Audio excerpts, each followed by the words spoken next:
எல்லோருக்கும் வணக்கம். இன்றைக்கி மலரமா சமையலில் முருங்கைக்கீரை பொரியல் எப்படி செய்யறதுன்னு பார்க்கலாம் வாங்க. தேவையான பொருட்கள்: முருங்கைக்கீரை 2 கட்டு வாங்கி இந்த மாதிரி உருவி வச்சுருக்கேன் பாருங்கள்.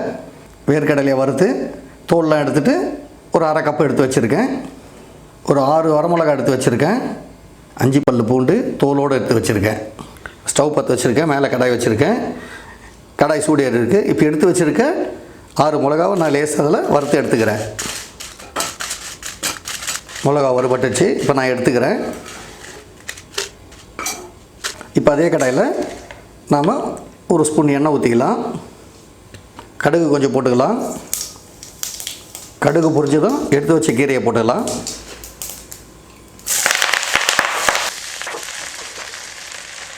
இப்போ கீரையை நம்ம கொஞ்சம் திருப்பி கொடுக்கலாம்.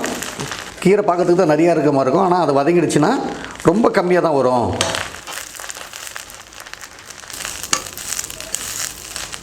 கீரை வதங்கத்துக்குள்ளே நம்ம எடுத்து வச்சுருக்க வேர்க்கடலையும் மிளகாவையும் அரைச்சி எடுத்துக்கலாம் மிக்சியில். இப்போ பாருங்கள், வேர்க்கடலையும் மிளகாவையும் நான் மிக்சியில் போட்டு அரைச்சி எடுத்து வச்சுருக்கேன். பாருங்கள், முருங்கீரை நம்ம எவ்வளோ போட்டோம், இப்போ இவ்வளோ கம்மியாக இருக்குது. இன்னும் வேக வேக இன்னும் கம்மியாகும். அது வரைக்கும் கொஞ்சம் நம்ம வதக்கி கொடுப்போம். முருங்கைக்கீரை உடம்புக்கு நல்லது, இரும்பு சத்து இருக்குது. இந்த முருங்கைக்கீரைக்கு ஒரு பழமொழியே இருக்குது. அதாவது முருங்கை நட்டவன் வெறுங்கையோடு போவான்னு ஒரு பழமொழி இருக்குது. வெறுங்கையோடு போவான்னா முருங்கை மரம் நட்டவன் வெறுங்கையோடு போவான்றது கிடையாது.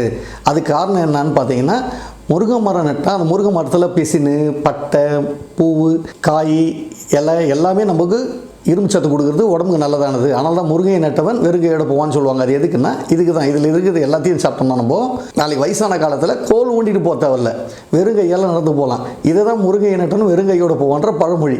அதனால தான் நீங்கள் முருங்கை மரத்தை வீட்டில் நட்டு வைங்க. வீட்டு வசதி இல்லாமல், இடம் வசதி இல்லாத இருக்கும் முருங்கை மரம் நட முடியாதவங்க வெளியே இருந்தால் அதை வாங்கிட்டு வந்து டெய்லி முருங்கீரை, முருங்காய், முருங்கைப்பூ எதனா ஒன்று செஞ்சு சாப்பிடுங்க வீட்டில். அந்த மாதிரி சாப்பிட்டிங்கன்னா அந்த பழமொழிக்கு ஏற்ற மாதிரி நம்ம இருக்கலாம் கடைசி காலத்தில். பாருங்கள், பாதி அளவுக்கு வெந்து வந்திருக்கு. இது ரொம்ப வெந்ததுன்னா ட்ரை ஆன மாதிரி ஆகிடும். அதனால் நீங்கள் கொஞ்சம் தண்ணியை அதில் தெளிச்சிங்க. சும்மா கொஞ்சமாக தெளித்தா போதும்.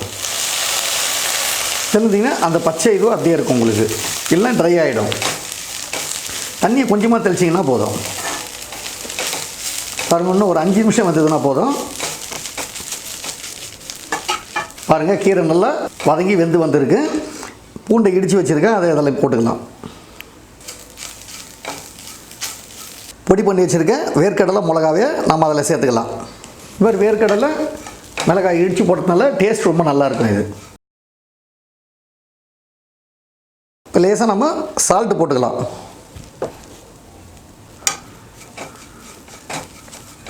பாருங்கள், வேர்க்கடலாம் போட்டு நல்லா மிக்ஸ் பண்ணியிருக்கோம். இப்போ 2 நிமிஷம் குக் பண்ணிவிட்டு நம்ம இறக்கிடலாம். இது வெறும் கீரையாகவும் சாப்பிட்லாம், சாப்பாட்டுக்கு பிசைஞ்சு சாப்பிட்லாம், இல்லை குழம்பு எதனா வச்சு சாப்பிடும்போது இது பொரியல் மாதிரி தொட்டுக்கிட்டும் சாப்பிட்லாம். அவ்வளோ நல்லாயிருக்கும். போட்ட வேர்க்கடலாம் நல்லா மிக்ஸ் ஆகிருக்கு. இப்போ நம்ம ஸ்டவ் ஆஃப் பண்ணிக்கலாம். இதுபோல் நீங்களும் வீட்டில் முருங்கைக்கீரை பொரியல் செஞ்சு பாருங்கள். செஞ்சு பார்த்துட்டு எப்படி இருக்குன்னு கமெண்ட் பண்ணுங்கள், ஷேர் பண்ணுங்கள், சப்ஸ்கிரைப் பண்ணுங்கள். நன்றி.